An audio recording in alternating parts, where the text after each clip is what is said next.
Hello there, welcome to the Football Bloc. My name is Brandon, and today we're going to look ahead at the 2021 Gold Cup quarterfinals, and I'm going to go ahead and give my predictions. If that sounds interesting, then let's hop right into it. One step beyond.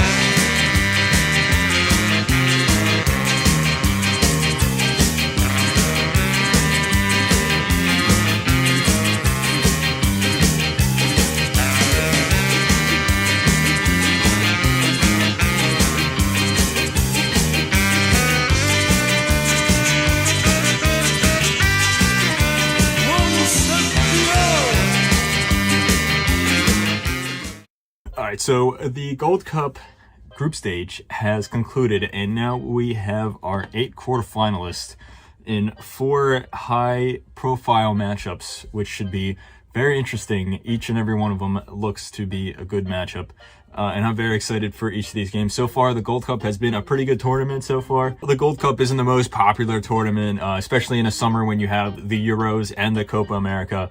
But still, the Gold Cup, it's a good tournament. It's a lot of fun, even if the teams aren't at the same level as South America or Europe. There's still a lot of competitiveness, and there's still a lot of good football to be seen. And especially if you're someone like me who's American, of course, you got to support your home team. So let's go ahead and go look at these matches, and I'm going to give you my predictions for each one.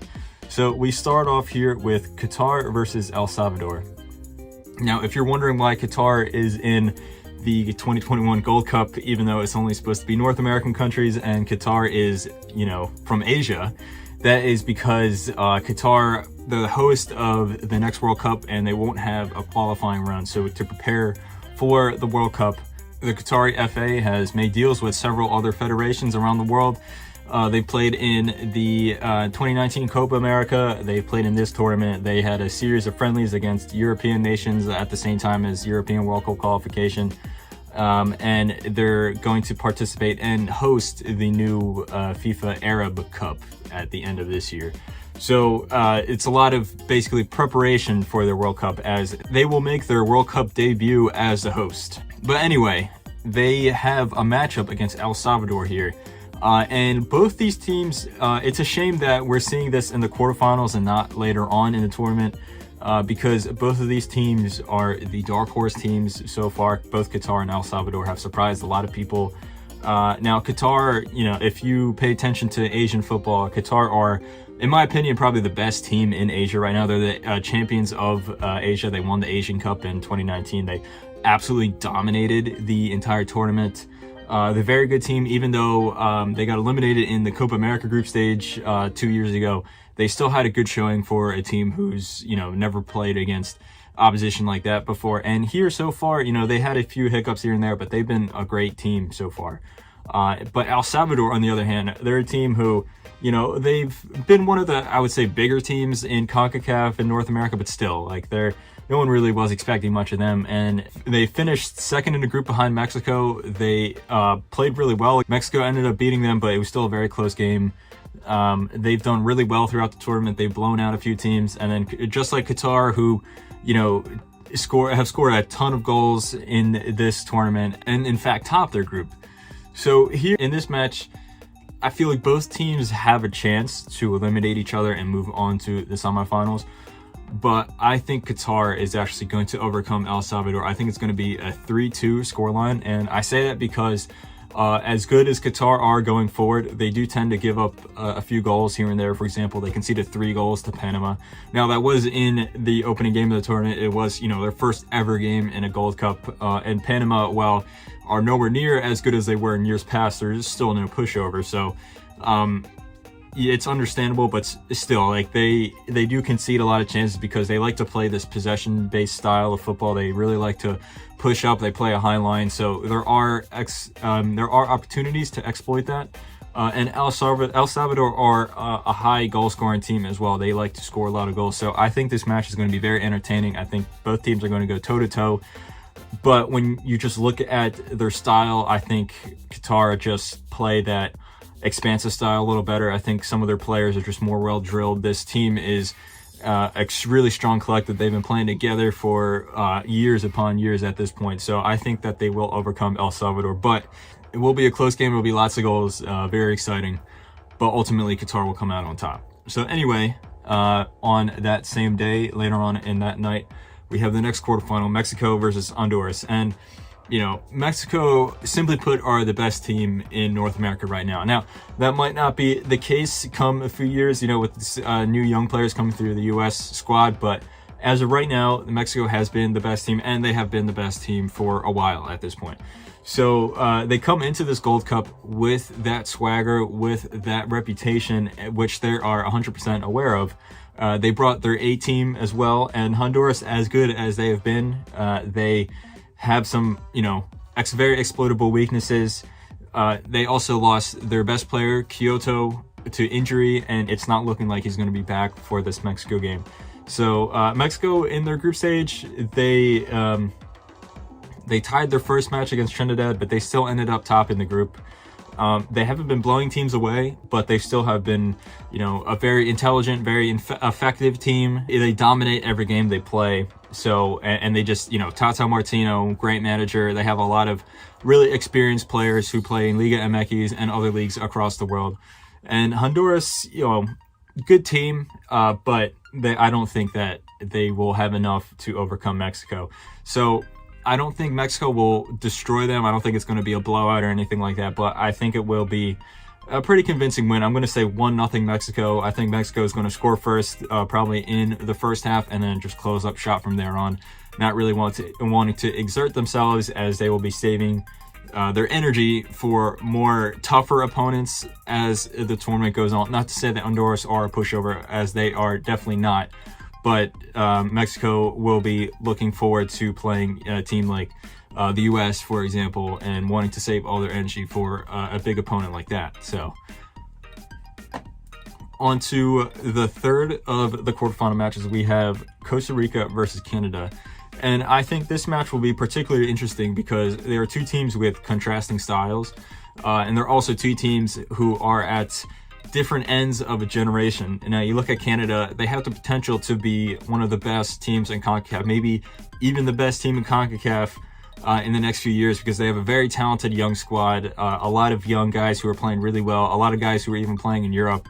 And I think that if Alphonso Davies wasn't injured, I think Canada, you could even say, are a shout for winning the whole tournament, but unfortunately he had to miss the tournament. So when considering that, though, they lack a lot of experience. A lot of these guys are, you know, really young. They haven't played in a Gold Cup before or other tournaments like this. Whereas Costa Rica, they've been there, done that. They haven't done so well in the Gold Cup, but they have guys who've been playing for this team for up to a decade at this point. And even though they're starting to get old, even though a lot of guys are retiring, they still have it in them to be a serious team. So when you look at this match, I think it's very important to look back at other games that both teams he's played. For example, Canada blew away Martinique and Haiti, but at the same time, even though they scored a lot of goals, they still gave up a lot of chances. Both Martinique and Haiti scored against them with chances that a team like Canada should not be giving up. And you look at Costa Rica, they faltered at times. Like, for example, they faltered against Suriname. Jamaica dominated the game against it, but still Costa Rica was able to find a goal and then hold on to that lead. And they actually topped their group by doing that. Now, I think Canada's last game against the U.S., where the U.S. scored first in the first, like, I believe 20, 30 seconds or something like that, and then just held on to their lead. Canada was... the onus was on them to attack and to take the game into their own hands. And while they tried, they just could not break the deadlock. So when you look at this Canadian team, they have a lot of talent, but they lack experience, as I said before. Whereas Costa Rica, on the other hand, they know how to play intelligent, as they've proved before in this tournament. They're very experienced. They know what they're doing. So when I look at this game, I think that Canada will dominate possession. They'll dominate the chances. But Costa Rica is going to go through with a 2-1 scoreline. I think Canada will score, but I think Costa Rica, they'll use their wingers, Joel Campbell and Brian Ruiz, very, very experienced and very good players, and I think that they will overcome Canada in the end. It's going to be a really close game. A young team versus an old team, but I think in this particular match, experience will be the deciding factor. So on to the final match of the Gold Cup quarterfinals. We have the U.S. versus Jamaica, and this game is. I'm really sad that we have to see this game in the quarterfinal because obviously I root for the U.S., but besides that, Jamaica was my favorite team throughout the tournament. And even though I'm an American and I root for the U.S., Jamaica have been a much more fun team to watch, a much more enjoyable team because this U.S. team. They play some really boring football, and it's a Gold Cup. You kind of expect that, especially with this B squad we're bringing. We're not even bringing our top guys. So while the U.S. has been getting results, they haven't really been playing great football. Jamaica, on the other hand, they just play to have fun. They scored a lot of goals, some really nice goals as well. And even though they give up a few chances here and there, most fun team to watch the tournament so far, probably between them, El Salvador, and Qatar, those three teams. And it's a shame that we're seeing this matchup because Jamaica have been a team that have come so close to winning the Gold Cup on numerous occasions, and they just fallen short. They made the final in 2015, the final in 2017, and the semifinals in 2019, and they've lost every single one of them, even though they've played well in each of those matches. And unfortunately, I think the trend will continue here.